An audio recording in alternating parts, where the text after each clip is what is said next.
Be sure to subscribe to WXOU Sports on YouTube. WXOU Sports is the place to be for all things sports from your favorite college radio station. WXOU Sports features live audio broadcasts of all Oakland University home games, including men's and women's basketball. They also feature interviews with athletes and coaches, with highlights and more. Just go to YouTube and search WXOU Sports and hit subscribe. Now, back to the show. Welcome, everybody, to another edition of the GioMoShow, your home for all Oakland University Golden Grizzlies sports. I'm your host, Oakland University and 88.3 WXOU alum, Giovanni Moscheri. Be sure to rate, review, and subscribe to help support the show as we are getting right into basketball season. We still got a little bit of the fall sports left to go as men's soccer is not done yet, but we got a lot of basketball coverage coming up here on the GioMoShow, so if a subscription would help you not miss a thing. And what else would help you not miss a thing is following me on Instagram. The GioMoShow has its own Instagram page, which you can follow at the GioMo Show. And you can follow me on Twitter as well at GioMoSherry, WXOU. All that stuff is linked in the description below. And be sure to use the hashtag the GioMoShow, the GioMo Show. To get involved with the show, leave a comment, leave a thought, leave a question. Whatever you like to do, I'm game for whatever you guys got. So for today, we're going to wrap up volleyball, and we're also going to give a preview to the Men's Soccer Horizon League tournament that will be held at Oakland University before we finish off with men's and women's basketball. And if you guys don't want to wait and you want to get right to the sport that you're most interested in, I got them bookmarked. Feel free to go and skip over and take a look there. It won't hurt my feelings all that much, although I would appreciate you guys watching the full show. But you guys do whatever you want. You come here to get what you need, and I'm here to provide it for you. So we'll get things started with volleyball as they're approaching their last weekend series of the regular season. Unfortunately, they find themselves last place in the Horizon League, with this last weekend being their last chance to get out of that last place spot. But last weekend that helped put them into that spot was a sweep at Northern Kentucky, and both games ending in a 3-0 sweep for the Northern Kentucky Norse. And their last weekend of games coming up will be at home at the OU Credit Union Arena. Unfortunately, it comes against number 1 seed in the league, Wright State, on Friday and Saturday, 6 p.m. and 2 p.m. respectively and respectfully. So it was a tough go of it for the Golden Grizzlies volleyball season this year. Bit of a younger team, but last year, finishing in 6th place, getting into the Horizon League tournament, bounced in the first round, but this year definitely being a rebuilding kind of year for the volleyball program. In women's soccer, we wrapped that up last week, but just to review, finishing last place in the league, 2-8 was their conference record, 3-14-2 is their overall record for Devin Zvosek's first year at the helm of the Golden Grizzlies women's soccer team. I did like the vibes of what I saw, at least from the social media, from what the media department at Oakland was at least releasing. But I like the vibes. I like the tradition of donuts, 1, 2, 3 donuts at the end of wins, a dance-off, dancing circle after wins as well. I like the vibes, but a lot of improvement left to be had for the women's soccer team. But a team that is at the top of their game is men's soccer. We'll dive a lot more into detail of men's soccer. We talked about last week how they clinched the number 1 seed in the Horizon League tournament with a win over Green Bay, a team that was right on their tail. They played them at home at Oakland for their senior night game. They won. They furthered their lead with a win this week against Detroit Mercy.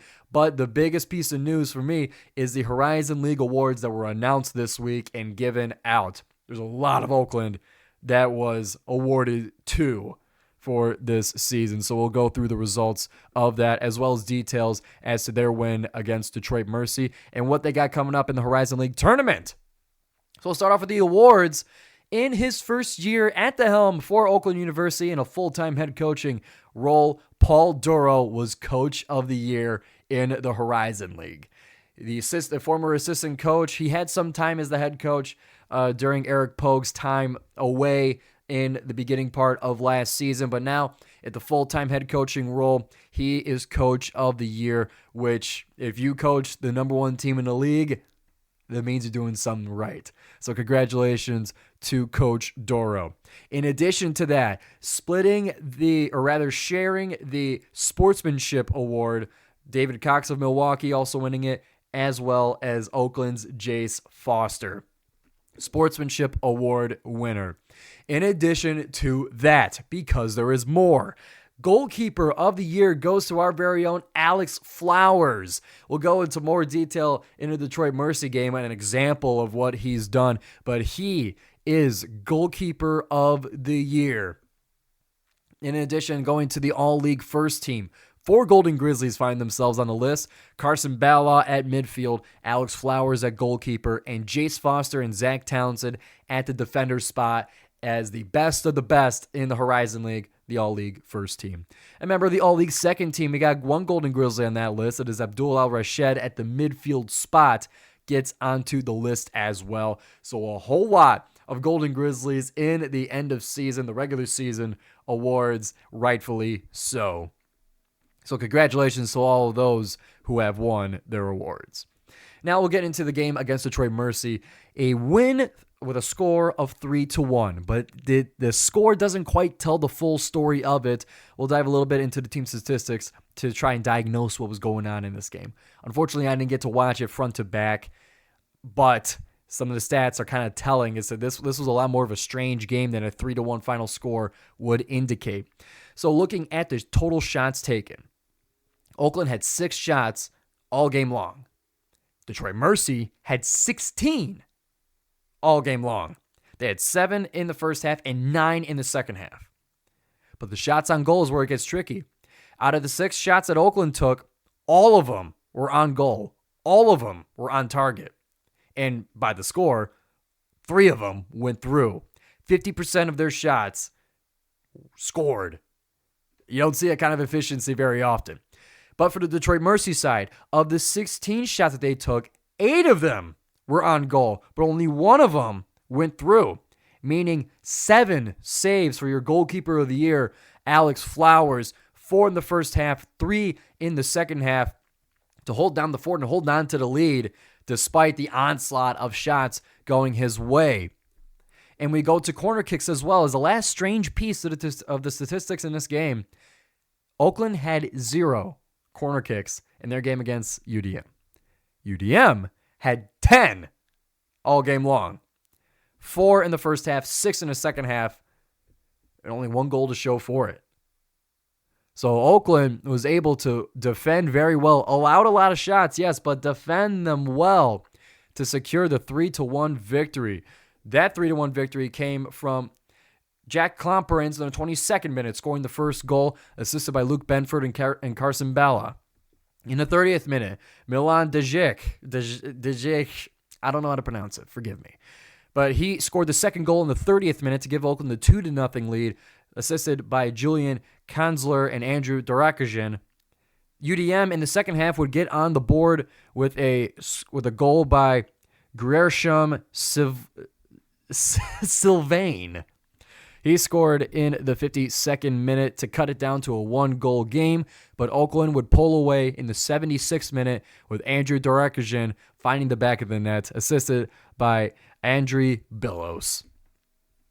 So that gives you your 3-1 victory over Detroit Mercy, finishing up the regular season with 20 conference points and a record of 6-1-2.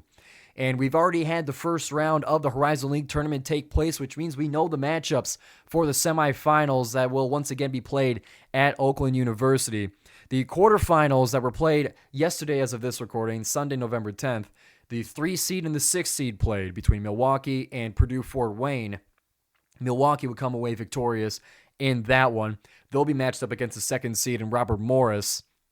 And then between the match of Green Bay and Cleveland State, it is the Green Bay Phoenix that came away with that one. They'll match up against Oakland this Thursday, November 14th at 1 p.m.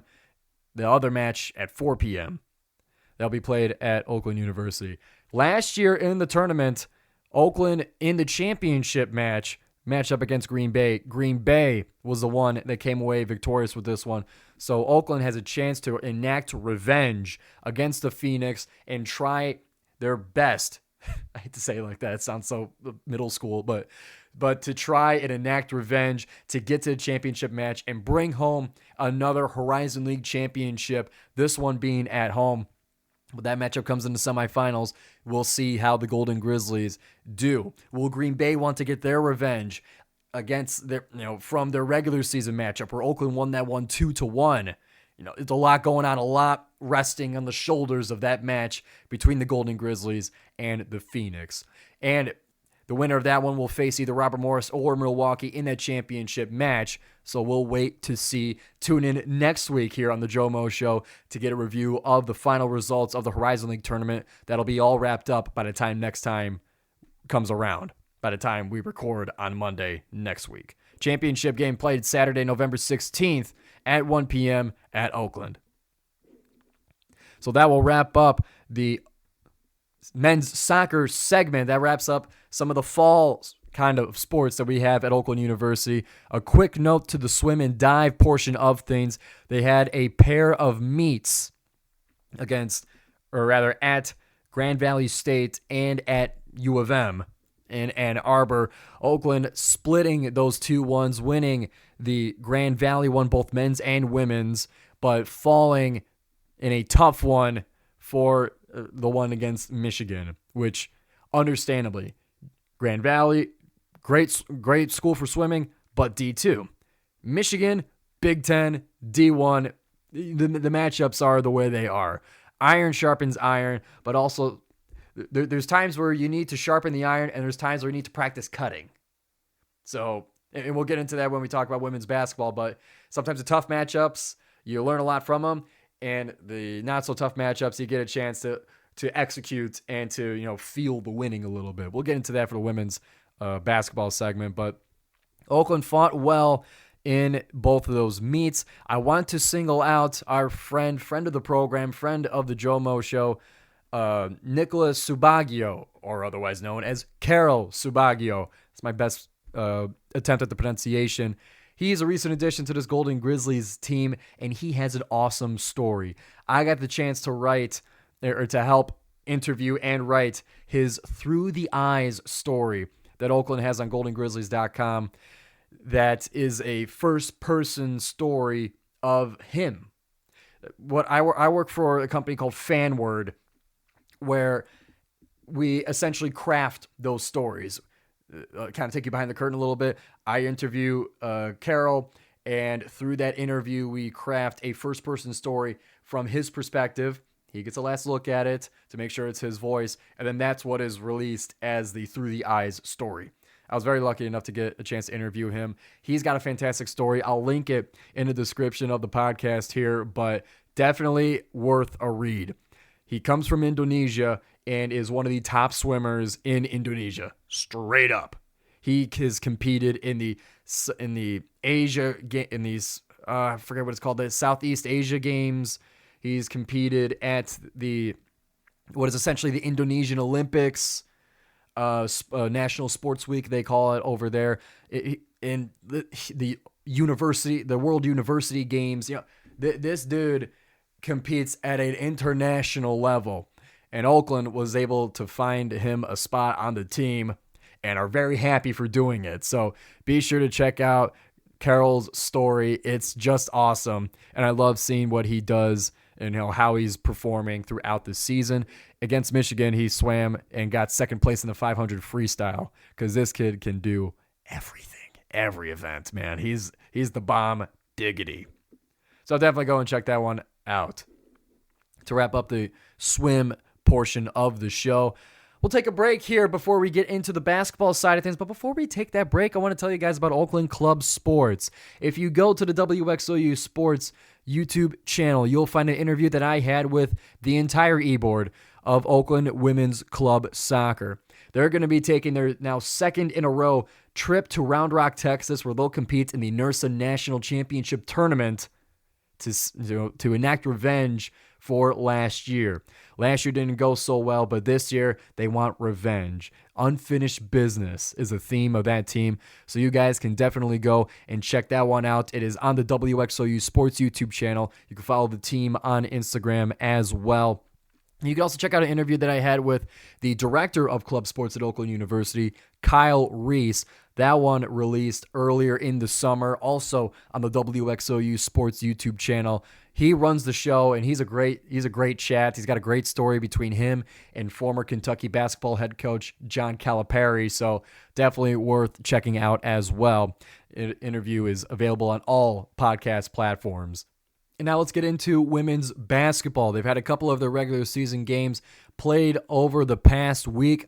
Some games on the complete different ends of the competition spectrum. I was mentioning the swim segment. Sometimes you want to, sharpen iron with iron, and other times you want to just practice cutting and practice, swinging the iron, if you will.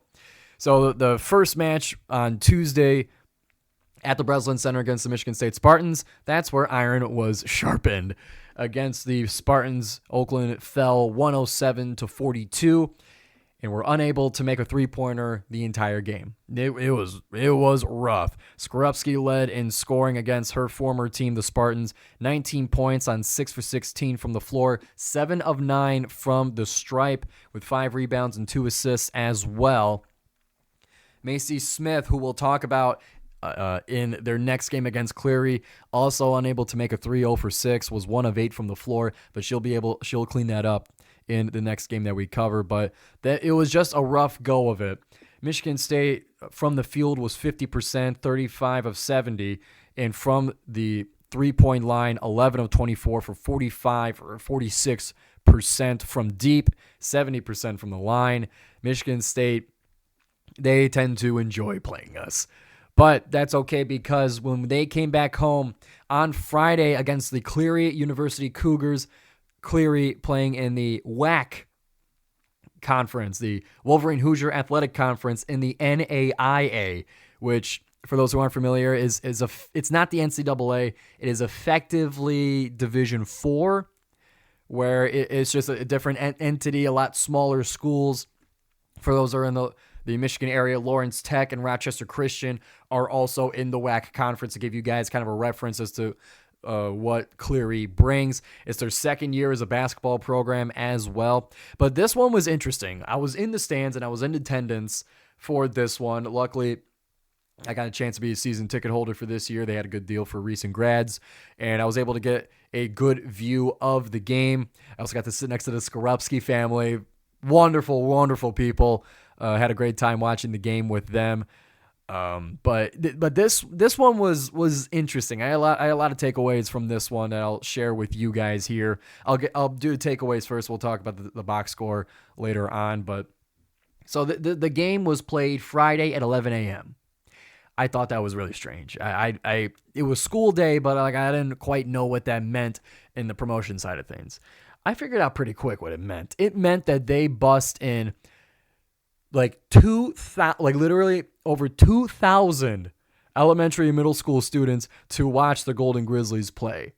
That was their promotion. That's why it was at 11 a.m. so the kids could get a field trip out of it. But that place was so loud. When they were doing the dance cam, when they were doing the make some noise type of stuff that Kevin always does, that place was really loud. And I loved it. It was awesome. Like, players had to cover their ears during timeouts and stuff just because it was that loud. I love that kind of energy.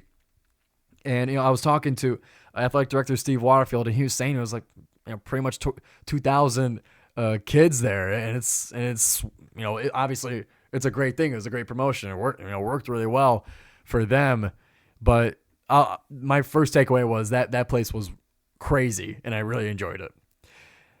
What I also noticed was some kind of struggles inside. Now, Oakland, through their collection of 10 new faces to this team, some size was added as well. Liana Baxter, a returning player, getting a lot more minutes this season. Now that Camp Grant and Miriam Abizam are graduated. But between Baxter, Kylie Buckley, there sometimes even on the floor at the same time, there was still some struggles inside when it came to rebounding, or just snatching the rebound. Sometimes some offensive rebounds were given up to Cleary. So that it's something that still needs to be worked on. It got better throughout the game, but it was not as clean just yet. And also what wasn't as clean was the beginning of the game. We'll say the first 6 minutes of play, a lot of the first quarter against Cleary was a bit sloppy. Cleary had the lead for the first 6 minutes of the game, and Oakland just didn't look comfortable. From what I saw, Cleary just looked a lot more comfortable with each other. I don't know about their necessarily their roster changes, how much turnover they have, but they came in and right away looked a lot more comfortable, looked a lot more in control, decisive in what they were doing. And that came off a little bit strange to me. But, I mean, as the game went on, obviously Oakland would eventually gain their lead and kind of break away. Final score also was 95-51. Not as big of a margin as it was last year when we played Cleary. A note for that. But it was strange to see Cleary do so well. Especially there was a few times where they were able to get through on the inside, a couple of offensive rebounds for them, but that eventually did get cleaned up as Oakland would start pulling away, and that's going to happen when you're a new team. You're starting to get used to each other. You're probably uncomfortable because you don't know, or you haven't played enough ball with the people you're playing with. So that was apparent in the first at least 6 minutes of play. What I also noticed is the white uniforms that Oakland was wearing were freaking sweet. If you guys, see on Instagram or whatever the pictures from the game, I love those white jerseys, dude. Those things are sweet. And I hope that becomes more of a regular rotation in their uniforms because, honestly, I'm not a fan of like the cream gold kind of home uniforms they have where it's like a faded yellow. I don't like that one. It's that and the white numbers. It looks, to me, I'll be honest here, it looks like high school. Or it's not as like definitive as colors, but with that white uniform, it was a white base that had the black trim, the Horizon League crest on the shoulder like the soccer teams have, and it just looked I thought it looked a lot more Division I. We'll put it that way. So I was really into the uniforms, kind of like a polar bear look as opposed to, polar bear compared to the grizzly bear kind of gold that they go for, but big fan of those white uniforms. What I also noticed was there was a lot of missed free throws, especially early in the game, where it's concerning to me, and I got to imagine that's going to improve throughout the season, but 60% from the free throw line is what Oakland ended up with. They missed 12 of them throughout the game, and to me, when I see that, I mean, free throws are free. You are always able to practice those. And to see struggles from the free throw line against an NAIA team around, a big crowd, yes, but, not a hostile crowd. To see the struggles from the free throw line was concerning to me as well. I got to imagine it's going to improve throughout the season, but 12 points left on the board. That could have got them to 107, which is closer to what they scored last year against Cleary. I think they scored 110 in their last matchup last year. I think gave up about a similar amount of points, I think in the 50s, off of my memory. But either way, that the free throws were concerning as well. And now back to a positive note. You guys can tell I'm kind of going back and forth, negative and positive.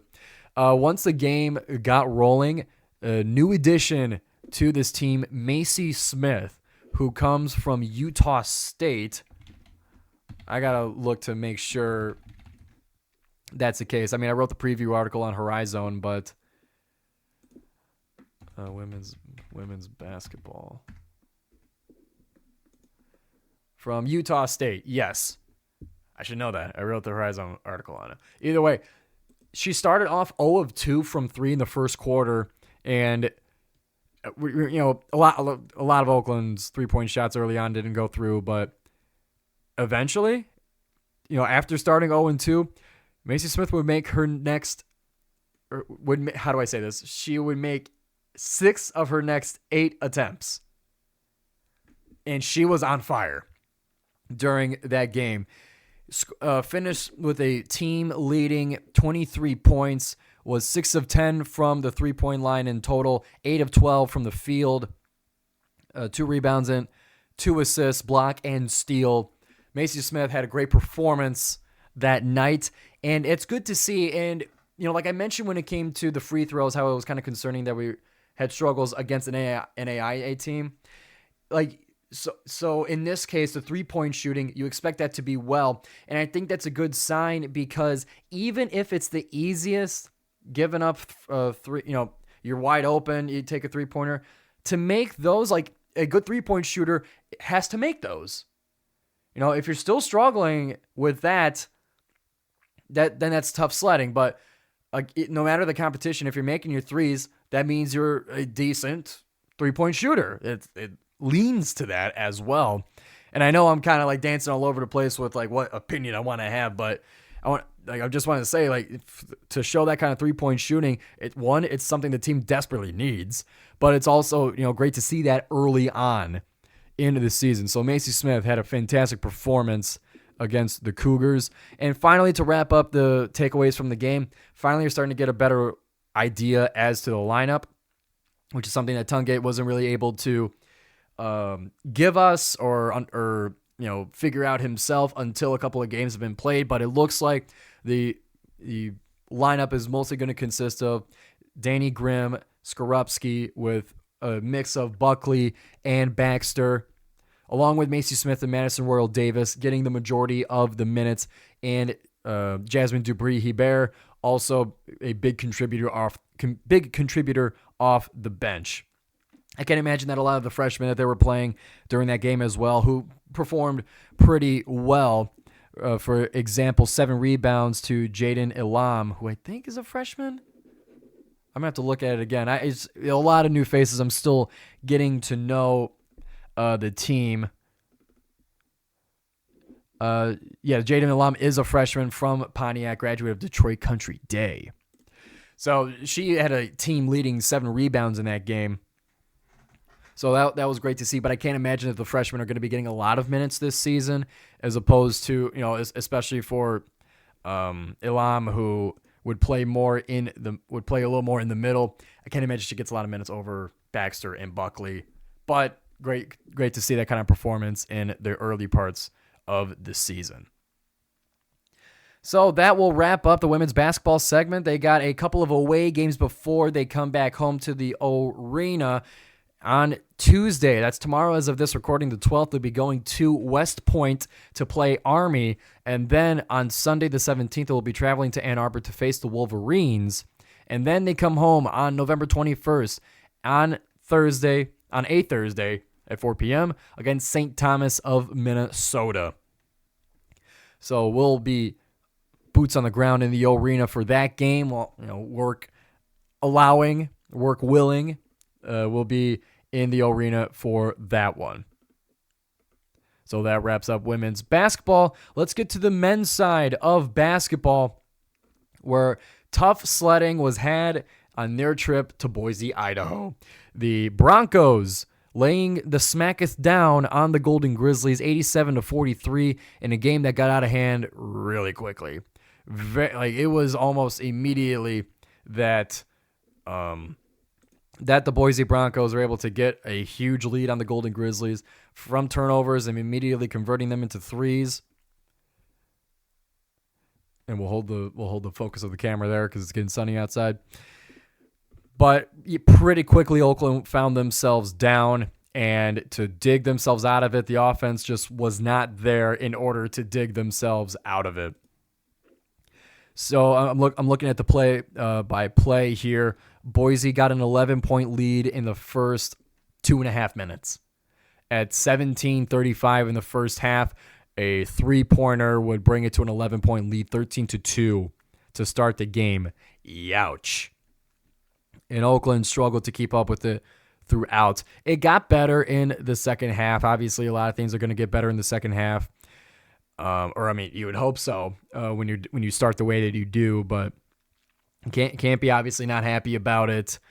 and a lot to improve. Takeaways from this game: Alan Mukeba, who was injured in the right before the Defiance game last week, was able to tough it out and play against Boise with 30 minutes, leading the team in minutes. 30 played. He was 5 of 9 from the floor for a team leading 10 points. Fortunately, that's what the team leading is. Baru also had 10 points as well. He was a similar 5 of 10 from the floor with 6 rebounds, picking up 4 fouls as well. But 3 of 26 from 3 is what Oakland was for this game. It's just struggling so far to get the three-point going. Malcolm Christie and Jason Woodrich only making 1 each. DQ Cole took 16 threes, only able to make 1 of them.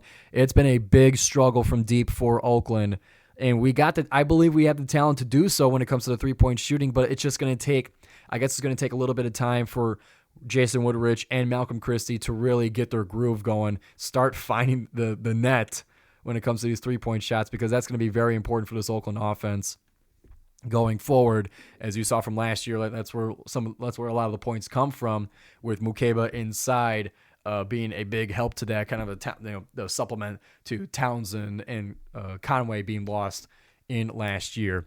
But 87-43 was the final score against the Boise State Broncos. Upcoming, they'll have 2 more home games, some tough ones, before they come back to the arena. On Wednesday, the 13th, they'll be traveling to Champaign, Illinois to face the Illini. And then on Saturday, the 16th, they'll face the University of Kansas Jayhawks, before they come home on Thursday, the 21st, to face Eastern Michigan for Military Appreciation Night. Also, shout out to Veterans Day this Monday as we are recording.